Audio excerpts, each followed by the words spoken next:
मेरा नमस्कार। दिल्ली में कोरोना के केस बढ़ रहे हैं, मैंने पहले भी बताया था। और लेकिन हमें चिंता करने की, घबराने की इसलिए ज़रूरत नहीं है क्योंकि दिल्ली के अंदर हमने आपके इलाज के लिए सफिशिएंट इंतजाम किया हुआ है। अगर आपके घर में किसी को कोरोना होता है तो हमने इंतजाम किया हुआ है कि उसको अस्पताल में बेड मिलेगा। अगर उसे ऑक्सीजन की ज़रूरत है, हमने इंतज़ाम किया हुआ है कि उसको ऑक्सीजन मिलेगी। अगर उसे वेंटिलेटर की ज़रूरत है, हमने इंतज़ाम किया हुआ उसे वेंटिलेटर मिलेगा। हमने देखा कि देश में, अपने देश में कुछ शहरों में और दुनिया भर में कई ऐसे बड़े बड़े देश हैं जहां कोरोना बहुत ज़्यादा फैल गया। वहां सबसे बड़ी दिक्कत क्या हुई? कोरोना अगर एक बार ही आ जाए तो फैलता तो है, लेकिन दिक्कत ये हुई कि वहां पे अगर 8,000 पेशेंट थे, 20,000 मान लीजिए पेशेंट थे, तो बेड उनके पास 8,000 ही थे। बेड की कमी हो गई उनके पास हेल्थ इंफ्रास्ट्रक्चर की कमी होगी, उनके पास वेंटिलेटर की कमी होगी, उनके पास आईसीयू की कमी हो गई। इस सब की वजह से वहां पे दिक्कतें आने लगी, लोगों को इलाज नहीं मिल पाया और लोगों की मौत बहुत ज्यादा हो गई। आज उस मामले में दिल्ली, जैसे मैं बार बार बोलता हूं कि हम कोरोना से 4 कदम आगे हैं, तो दिल्ली में हालांकि कोरोना के केस बढ़ रहे हैं, लेकिन हमने इतना इंतजाम किया हुआ है कि अगर आपके घर में कोई बीमार होता है तो उसके लिए बेड का, ऑक्सीजन का, आईसीयू का, सबका इंतजाम किया हुआ है।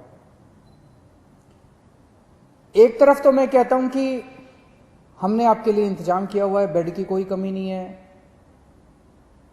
हम कहते हैं कि ऑक्सीजन की कोई कमी नहीं है, वेंटिलेटर की कोई कमी नहीं है, आईसीयू की कोई कमी नहीं है। दूसरी तरफ कई बार लोगों के फोन आते हैं, लोगों के मैसेज आते हैं, जी मैं दर दर भटक रहा हूं, मेरे को बेड नहीं मिल रहा, मैं इस अस्पताल में गया, फिर इस अस्पताल में गया, फिर इस अस्पताल में गया, मुझे बेड नहीं मिल रहा। तो इंफॉर्मेशन का गैप है। एक तरफ सरकार ने आपके लिए बेड का इंतजाम कर रखा है, जैसे आज की डेट में 6,731 बेड हैं और दिल्ली के अस्पतालों में केवल 2,600 पेशेंट हैं, तो लगभग 4,100 बेड खाली पड़े हैं। 4,100 बेड आज खाली पड़े हैं। लेकिन जब लोग जा रहे हैं तो उन्हें पता नहीं चलता कि मैं किस अस्पताल में जाऊं, मेरे को किस अस्पताल में बेड मिलेगा, मेरे को किस अस्पताल में ऑक्सीजन मिलेगी, मेरे को किस अस्पताल में वेंटिलेटर मिलेगा। लोगों को आइडिया नहीं है। तो ये इंफॉर्मेशन गैप है। इस इंफॉर्मेशन गैप को पूरा करने के लिए हम लोग आज एक ऐप लॉन्च कर रहे हैं। ये ऐप जो है, आप लोग डाउनलोड कर लीजिए इस ऐप को, और ये ऐप आपको ये जानकारी देगा कि दिल्ली के किस अस्पताल में, अगर आपको प्राइवेट में जाना तो इसमें सारे प्राइवेट अस्पतालों की जानकारी भी है, सरकारी अस्पताल में जाना चाहते हैं सरकारी अस्पताल की जानकारी भी है। ये ऐप आपको बताएगा कि दिल्ली के किस अस्पताल में इस वक्त कितने बेड खाली हैं, कितने बेड भरे हुए हैं। और तो ये एक बारी ऐप देख लेते हैं ये कैसे काम करता है। अभी आपके सामने ये दिखाएंगे। जैसे जब आप ऐप डाउनलोड करेंगे तो ये ऐप सामने दिखाया उसने कि टोटल बेड कितने थे। फिर उस पर जब आप क्लिक करते हैं तो ये एक अस्पताल की डिटेल आ रही है। एक एक अस्पताल के आगे कि कितने बेड खाली हैं, कितने टोटल बेड हैं, कितने बेड भरे हुए हैं। जैसे अभी 6,731 बेड टोटल हैं, उसमें से 2,819 भरे हुए हैं और 3,912 खाली हैं। उसके अंदर ये वेंटिलेटर का आ गया, ये सारे किस अस्पताल में कितने वेंटिलेटर, टोटल 302 वेंटिलेटर है दिल्ली में और 210 खाली हैं, 92 वेंटिलेटर्स अभी भरे हुए हैं। तो ये अगर ऐप डाउनलोड करते हैं तो आपको सारी जानकारी मिलती जाएगी।